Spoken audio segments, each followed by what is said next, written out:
Hello வணக்கம், எல்லாரையும் பிரபஞ்சம் ஆசீர்வதிக்கட்டும். இப்போ வந்து என்னுடைய மகள் வந்து இப்படி குட்டி பூ என்னென்னு செய்கிறேன்ட்டு செய்து காட்ட போறாவாம். சரி பார்ப்போம் அப்படி செய்கிறேன்ட்டு. இப்போ வந்து வட்டை வாரி எடுத்து பேப்பரை கொஞ்சம் உங்களுக்கு எவ்வளோ பேப்பர் வேணுமோ 4-5 பேப்பரை மடித்து வச்சுட்டு வட்டை வாரியால் முதல்ல வழியாக வட்டம் போட்டுட்டு கொஞ்சம் பேப்பரை வந்து இது வந்து இந்த இது எவ்வளோத்துக்கு வேணுமோ அவ்வளோத்துக்கு 4-5 ஒரு 7-8 மடிப்பாக மடித்து போட்டு அதை வட்டமாக கீறிட்டு வட்டை வாரியால்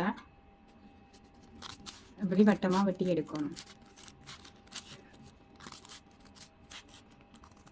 24, 25, 26 கிட்ட உங்களுக்கு எவ்வளோத்துக்கு தேவையோ அவ்வளோத்துக்கு மடித்து வெட்டிட்டு இப்போ இதில் வந்து அரிவாசி எடுக்க போகிறேன். இப்போ கொஞ்சமாக மடித்து வச்சுருவாம். அதுலேருந்து அரிவாசியை எடுத்து பூ செய்ய போகிறேன் நான். இப்போ நடுவில் வந்து ஸ்டப்லரால் அடிச்சுட்டு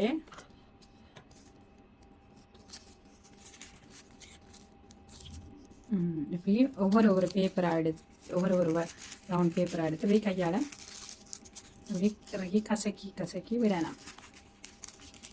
நீங்கள் எத்தனை அடிச்சிங்களோ அத்தனை பேப்பரையும் நீங்கள் கூட வச்சா கூட கொத்து பூவாக அடுக்கா இருக்கும்.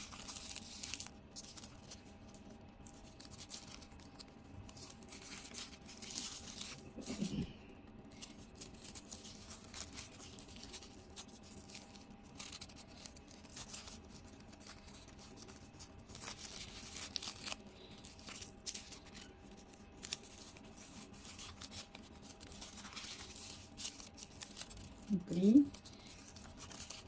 எல்லாத்தையும் கசக்கி விட்டுட்டு 2-3 இல்லைன்ற ஷேப்பில் அப்படி பேப்பர் வெட்டி வச்சுக்கிறான். ஓகே, அப்படி 3 பச்சை கலர் பேப்பரில் வெட்டியில் இந்த ஷேப்பில் வெட்டி வச்சுட்டு அதை இந்த பூ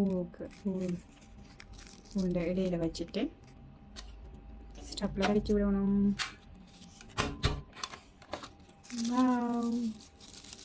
ரொம்ப ஈஸியாக செய்யலாம். ரொம்ப அழகாக இருக்குது. நேரிலும் ரொம்ப வடிவாக இருக்குது. நாங்கள் இதே மாதிரி பிரிசா வெட்டியும் செய்யலாம். உங்களுக்கு எந்த சைஸில் வேணுமோ அந்த சைஸில் செய்யலாம்.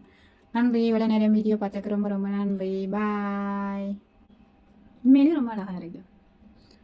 பாய்.